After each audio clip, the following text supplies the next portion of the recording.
श्रीहरिशरणं पुत्रांस शिष्यांस नृपो गुरुर्वा मल्लोककामो मदनुग्रहार्थः इत्थं विमन्यु रनुशिष्यादत्तज्ञान् न योजयेत् कर्मसु कर्ममूढान् कं योजयन् मनुजोऽर्थं लभेत निपातयन्नष्टदृशं निगर्ते।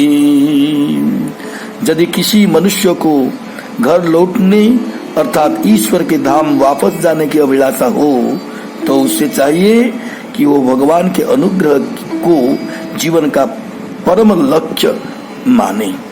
यदि वह पिता है तो अपने पुत्र को, यदि गुरु है तो अपने शिष्य को, और यदि राजा हो तो अपनी प्रजा को इसी प्रकार शिक्षा दे। उसे चाहिए कि क्रोध रहित होकर इन्हें शिक्षा देते रहें। भले ही शिष्य, पुत्र अथवा प्रजा उनकी आज्ञा का पालन करने में कभी कभी असमर्थ क्यों न रहे। कर्म मूढ़ों को जो पाप एवं पुण्य कर्मों में लगे रहते हैं उनको चाहिए कि वे सभी प्रकार से भक्ति में लगें। उन्हें सकाम कर्म से सदैव बचना चाहिए। यदि शिष्य, पुत्र या प्रजा जो दिव्य दृष्टि से रहित हो उसे कर्म के बंधन में डाला जाए तो भला वो कैसे लाभान्वित होगा। यह अंधे मनुष्य को अंधेरे कुएं तक ले जाने और उसे गिराने जैसे ही होगा।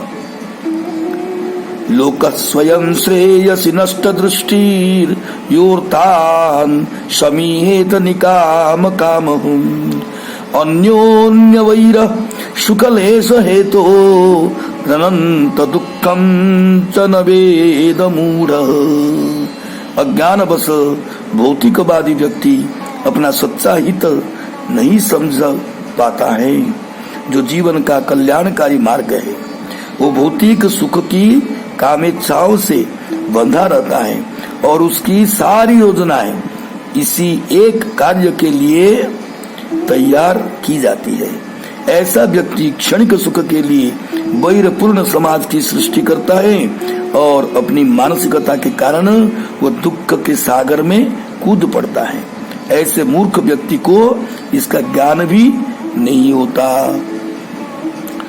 कस्तं स्वयं तदभिज्ञो विपश्चित् अविद्ययामन्तरे वर्तमानं दृष्ट्वा पुनस्तं सघृणक् कुबुद्धिं प्रयोजयेदुत्पथगं यथान्धम्। यदि कोई अज्ञानी है और संसार पथ में लिप्त है तो भला उसे कोई विद्वान, दयालु तथा आत्मज्ञानी पुरुष सकाम कर्म करने तथा भौतिक संसार में और अधिक फंसने के लिए क्यों कर प्रवृत्त करेगा। यदि कोई अंधा व्यक्ति उल्टी राह पर जा रहा हो तो ऐसा कौन सा सज्जन पुरुष होगा जो उसे संकट के पथ पर और आगे जाने देगा। वो इस विधि को क्यों सही मानने लगा। कोई भी बुद्धिमान अथवा दयालु व्यक्ति ऐसा नहीं होने देगा। गुरु न सस्यात् स्वजनो न सस्यात् पिता न सस्यात् जननी न सास्यात् दैवं न तस्यान्न पतिश्च सस्यान् न मोचयेज्ज समुपेत मृत्युम। जो अपने आश्रित को बारंबार के जन्म मृत्यु के पथ से न उबार सके उसे कभी भी गुरु, पिता, पति, माँ या आराध्य देव नहीं बनना चाहिए। गुरु कई प्रकार के होते हैं किंतु ऋषभ देव का उपदेश है कि जो गुरु अपने शिष्य को जन्म मरण के पथ से उबार सकते अर्थात उनको उद्धार करने में असमर्थ हो उसे गुरु नहीं बनना चाहिए। श्री कृष्ण का शुद्ध भक्त हुए बिना कोई व्यक्ति बारंबार जन्म तथा मृत्यु के पथ से अपने को बचा नहीं पाता है। त्यक्तान देहं पुनर्जन्म नैति मामेति सोऽर्जुन। लेकिन जब तक मनुष्य सचमुच ही परमेश्वर को नहीं समझता तब तक वह परम धाम वापस कैसे जा सकता है। जन्म कर्म तमे दिव्यमेवं जो वेति तत्वतः। इतिहास में ऋषभदेव के उपदेशों का दृष्टांत प्रस्तुत करने वाली कई घटनाएं हैं। बलि महाराज ने शुक्राचार्य का इसीलिए परित्याग किया क्योंकि वे उन्हें जन्म मरण के मार्ग से बचाने में असमर्थ रहे। शुक्राचार्य शुद्ध भक्त नहीं थे। वे न्यूनाधिक सकाम कर्म में प्रवृत्त थे और जब बलि महाराज ने भगवान विष्णु को अपना सर्वस्व देना चाहा तो शुक्राचार्य ने उन्हें रोका।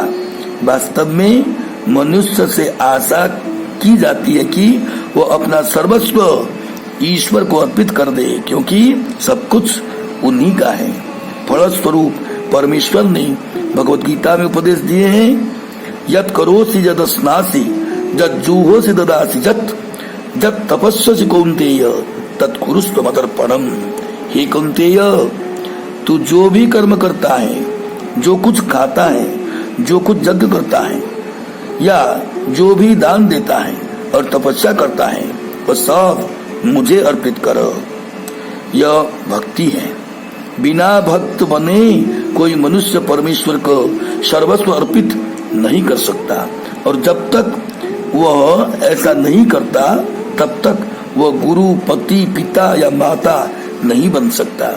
इसी प्रकार यज्ञ करने वाले ब्राह्मणों की पत्नियों ने अपने पतियों को त्याग दिया जिससे वे श्री कृष्ण को संतुष्ट कर सके। यह ऐसा उदाहरण है जिसमें एक पत्नी अपने पति का परित्याग इसीलिए करती है क्योंकि वह जन्म मरण के आसन्न संकटों से उसे नहीं उबार सकता। इसी प्रकार प्रहलाद महाराज ने अपने पिता तथा भरत महाराज ने अपनी माता का परित्याग किया। जननी न सास्यात् दैवम शब्द देवता या अपने अधीन की अर्चना स्वीकार करने वाले का द्योतक है। सामान्य रूप से गुरु, पति, पिता, माता या गुरु परिजन अपने से कनिष्ठ परिजन की आराधना स्वीकार कर लेते हैं, किंतु यहाँ पर ऋषभदेव इसके लिए मना करते हैं। पहले तो पिता, गुरु या पति को इतना सक्षम होना चाहिए कि अपने आश्रित को बारंबार जन्म तथा मृत्यु से उबार सके। यदि वे ऐसा नहीं कर सकते, वे अपने अवैधिक कर्मों के कारण भर्त्सना के सागर में डूबते हैं। प्रत्येक मनुष्य को चाहिए कि अपने आश्रित का वैसा ही ध्यान रखे जैसे कि गुरु अपने शिष्य का या कि पिता अपने पुत्र का रखता है। ये सारे उत्तरदायित्व ठीक प्रकार से एक साथ तब तक नहीं निभाया जा सकता है जब तक अपने आश्रित को जन्म मरण के चक्कर से उबारा न जा सके। जय श्री कृष्ण।